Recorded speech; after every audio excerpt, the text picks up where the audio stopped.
உலக தமிழர்களுக்கு வணக்கம். நான் உங்கள் வெங்கிரத்னம். இந்த ஆட்சி அமைந்ததிலிருந்து திமுகவினருக்கு அடி மேல அடி உழுவுது. அதுல மரண அடியா இப்ப உளுந்திருக்கிறது நம்ம வணக்கத்திற்குரிய மேயர் மேடமுக்கு.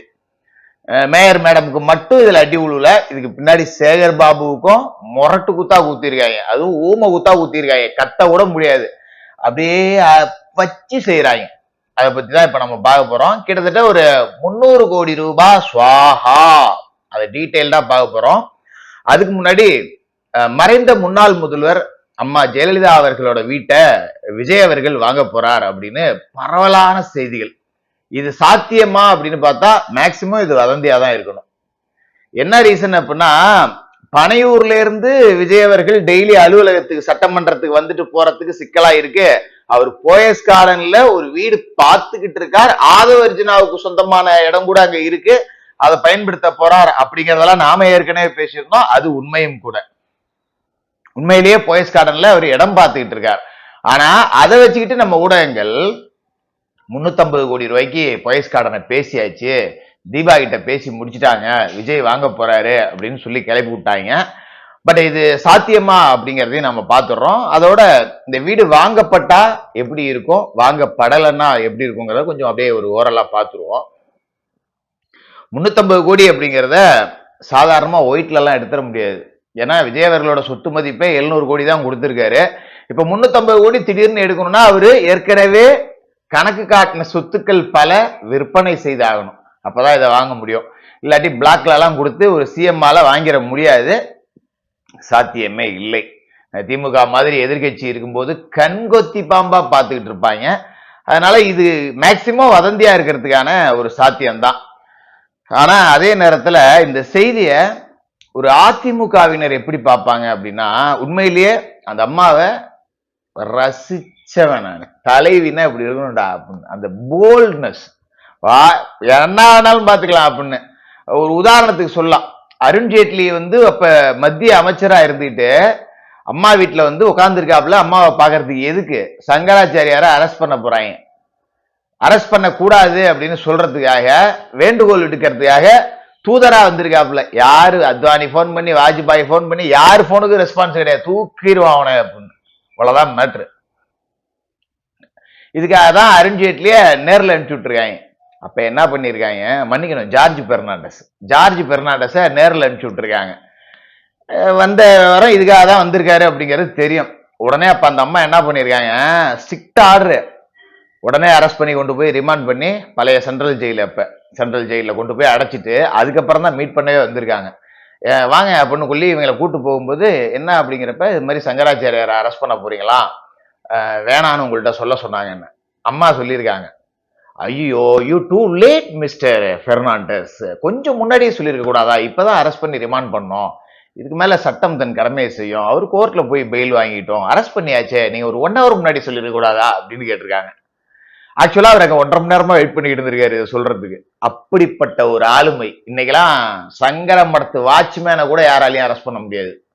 அந்த அளவுக்கு டெல்லி லாபி கோல வச்சோம். டெல்லியாவது பள்ளியாவது நான் எடுக்கிறதாண்டா முடிவு, லீடர் நான் இங்க இருக்கிறேன், என்ன எங்கேயோ உட்காந்துட்டு கட்டளை போடுவீங்களா அப்படிங்கிற அந்த ஆளுமை ரசிச்சோம்.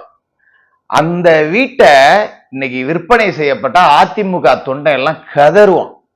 ஏன்னா அந்த வீட்டை அதிமுகவில் இருக்கிற ஒவ்வொரு தொண்டனுக்குமே ஒரு பெரிய லட்சியம் என்ன தெரியுங்களா, அந்த அம்மாவோட போட்டோ எடுத்துக்கணும். வாழ்க்கையில ஒரு நாளாவது அம்மாவை பார்த்து ஒரு போட்டோ எடுத்துடணும் பக்கத்துல நின்று. அப்படி இல்லைன்னா அம்மா இறந்த பிறகு அம்மா கூட தான் போட்டோ எடுக்க முடியல, அந்த வீட்டையாவது சுத்தி பார்த்துடணும்யா, அம்மா இருந்த இடத்த போய் தொட்டு கும்பிட்டு வந்துடணும்யா. இன்னைக்கும் கூட எத்தனையோ பேர் பாத்தீங்கன்னா போயஸ் கார்டன் வாசல்ல போய் நின்று செல்ஃபி எடுத்துட்டு வருவாங்க, அம்மா அவர்களின் வீட்டின் முன் அப்படின்னு சொல்லிட்டு பேஸ்புக்ல எல்லாம் நிறைய பார்க்கலாம். அந்த வீட்டை சுத்தி பார்க்கணும்னு ஆசைப்பட்டுருவாங்க. ஆனா அதை நினைவு சின்னமா மாத்தாம, அது சட்டப்படி ஜெயதீபாவுக்கும் அவங்களுடைய சகோதரர் தீபக்குக்கும் சொந்தம்.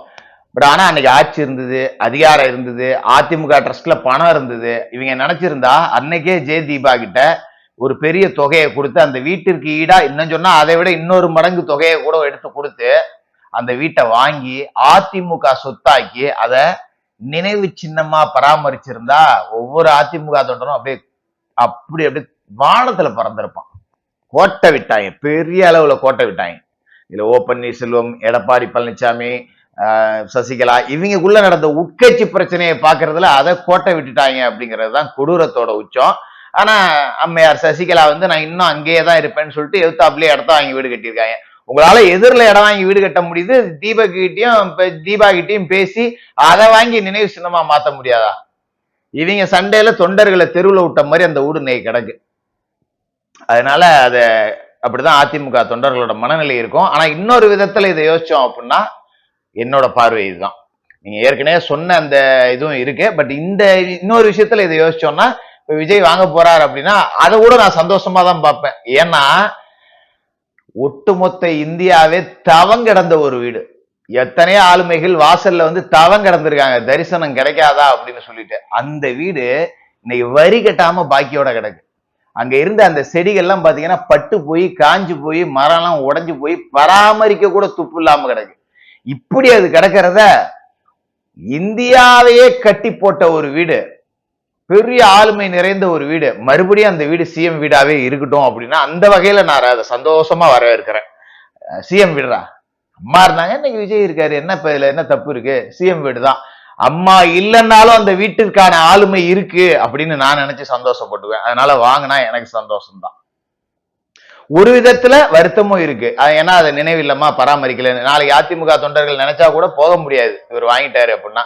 ஆனாலும் தொண்டன் மனசுல சரி நம்ம தான் போக முடியல, ஒட்டுமொத்த தமிழ்நாட்டோட அதிகாரத்தை தீர்மானிக்கக்கூடிய வீடா அந்த வீடு இப்பவும் இருக்கு பாடுறா, அதுதான்டா அப்படின்னு சொல்லிட்டு சந்தோஷப்பட்டுக்கலாம் அப்படிங்கிற வகையில வாங்கினாலும் சந்தோஷம் தான். ஆனா அதற்கான சாத்தியம் இல்லை.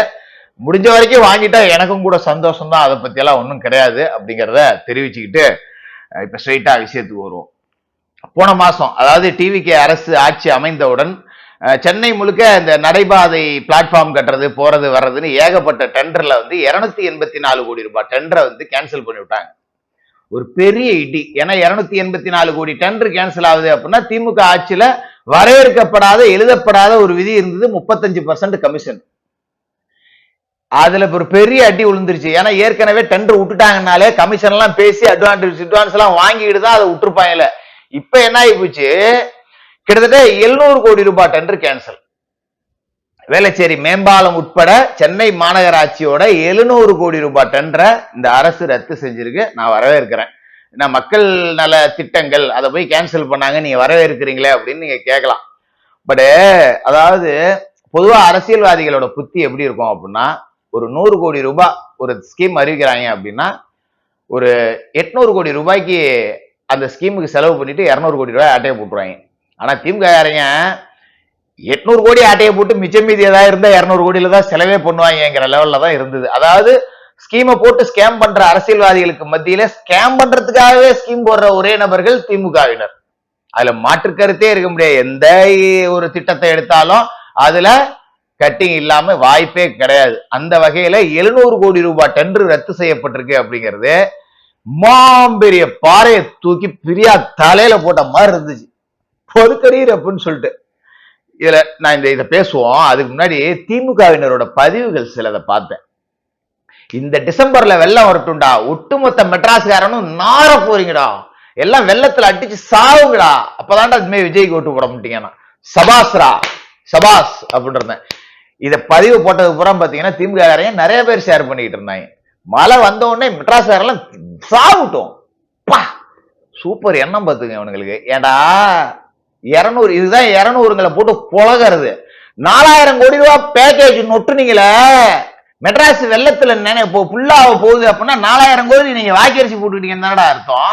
நீங்க தான் 4000 கோடி ரூபாய்க்கு ரெயின் பேக்கேஜ் செஞ்சு மெட்ராஸே சிங்காரே சென்னை பேக்கேஜ் போட்டு நொட்டிட்டீங்களே. இப்ப எப்படா அப்புறம் வெள்ளம் வந்தா எல்லாரும் முழிடுவாங்க. இப்ப 4000 கோடி ரூபாய் வடிகால் பண்ணி செஞ்சீங்களே, அதுல போயிடாதா வெள்ளம்? அப்ப 4000 கோடிக்கு நீங்க செய்யலையா? என்னதான்டா பண்ணீங்க? 90% பணிகள் முடிஞ்சிருச்சு, இந்த வாட்டி ரெயின் வந்து அதுவாவே ட்ரெயின் அவுட் ஆகி போயிடும். இன்னொருத்தர் நேர் வந்து 95% பணிகள் முடிவடைந்திருக்கிறது இவரு. இதுல இன்னொன்னு மா சுப்பிரமணி, எத்தனை சென்டிமீட்டர் மழை வந்தாலும் அதுவாகவே ஓடிவிடும். வடக்கதைய டிசைனா சுட்டுவிட்டு இன்னைக்கு வெள்ளம் வந்தா எல்லாரும் ஜாவணும் அப்படின்னா இவங்களோட என்ன கருணாநிதி எப்படி இருக்கு பாத்தீங்களா? இப்படிதான் இவங்களோட எல்லா ஸ்கீமும் இதுல இருந்தே புரிஞ்சுக்கலாம். இப்ப இந்த 700 கோடி கேன்சல் ஆனதுல ஒரு 30% வச்சுக்கோங்க, ரொம்பலாம் வேண்டாம், 35 வாங்குவாங்க, நம்ம 30ன்னு வச்சுக்குவோம். 30% எவ்வளோ? 210 கோடி. அட அதுலயும் 10 கோடி தள்ளிடுவோம். 200 கோடி ரூபாய் ஆல்ரெடி கமிஷன் பேசி கல்லா கட்டி வேலையாயிருக்கும். இப்ப இந்த 700 கோடி டெண்டர் ரத்தாகி போச்சுன்னா டெண்டர் எடுத்த கம்பெனிக்காரன் விட்டுருவானா? ராட விட்டு நோண்டி விடுவான். மரியாதையே 200 கோடியை கூடி டெண்டர் கேன்சல் ஆகி போச்சு அப்படின்னு சொல்லிட்டு இப்ப பெரியா கிட்ட போய் 200 கோடியை கூடுன்னு கேட்க முடியுமா? அவன் கேட்பான், கேட்காமலாம் விட மாட்டான், இல்லாட்டி வேற பிரச்சனை வரும். ஆனா பெரியாட்ட 200 கோடி இருக்குமா அப்படின்னு கேட்டா இருக்காது. யாருக்கிட்ட போயிருக்கோம்? சேகர் பாபு கிட்ட போயிருக்கோம். சேகர் பாபு கிட்ட போய் கேட்க முடியுமா? கேட்க முடியாது. ஏன்னா தலைமை குடும்பத்துக்கு போயிருக்கோம். நான் போய் தலைமையிலாம் கேட்க முடியாதுப்பா, என்னப்பா பண்றதுன்னு இப்ப சேகர் பாபு சொந்த பணத்தை எடுத்தாகணும். சொந்த பணத்தை எடுக்கும்போதுக்கு சேகர் பாபு அவ்வளவு பெரிய நல்ல மனுஷனா? கிடையாது. அப்ப பெரியா கிட்ட வந்து என்னப்பாவா அண்ணன் பணத்தை கேக்குறாங்க, என்ன பண்றது தெரியல, அப்படியாம்மா, சரி விடு பாத்துக்கலாம். நீங்க பாத்துக்கலாம்னு சொல்றீங்க, நான் இல்ல பணம் கொடுக்கணும், டெய்லி என்ன டார்ச்சர் பண்றாங்க, அதுக்கு இப்ப என்ன பண்ணுங்கிற? இப்பெல்லாம் கொடுக்க முடியாது, எல்லாம் மேல கொடுத்தாச்சு, இப்பெல்லாம் கேட்க முடியாது. நீங்க மேல கொடுத்தாச்சுங்கிறீங்க, நான் எங்கே போய் 200 கோடி இருக்கிறது? இப்படிதான் அந்த கான்வர்சேஷன் ஓடும். இவரு என்னப்ப வேணா அப்படியே பழைய கொடுத்துருப்பா, என்கிட்ட இருந்து 200 கோடி இருக்கு, நான் எதுவும் பண்ணலே போலே வரல, இப்படியே கான்வர்சேஷன் ஓடி கடைசியில பெரியா தலையில தான் இது விடுவோம். 200 கோடியை கொடுப்ப இந்த கமிஷன் எவ்வளவு ஆட்டையை போட்டாங்களோ அத்தனையும் கொடுத்தாகணும். வலுவா சிக்கிருக்காங்க. இந்த டெண்டர் பூரா ரத்தாகிறதுக்கு ரீசனு இவங்க வாங்கின கமிஷன் தொகையை பூரா புடுங்கணும் அப்படிங்கிறதுக்காக தான். கொஞ்ச நெஞ்ச ஆட்டமா போட்டீங்க, எவ்வளவு ஆட்டங்கள்.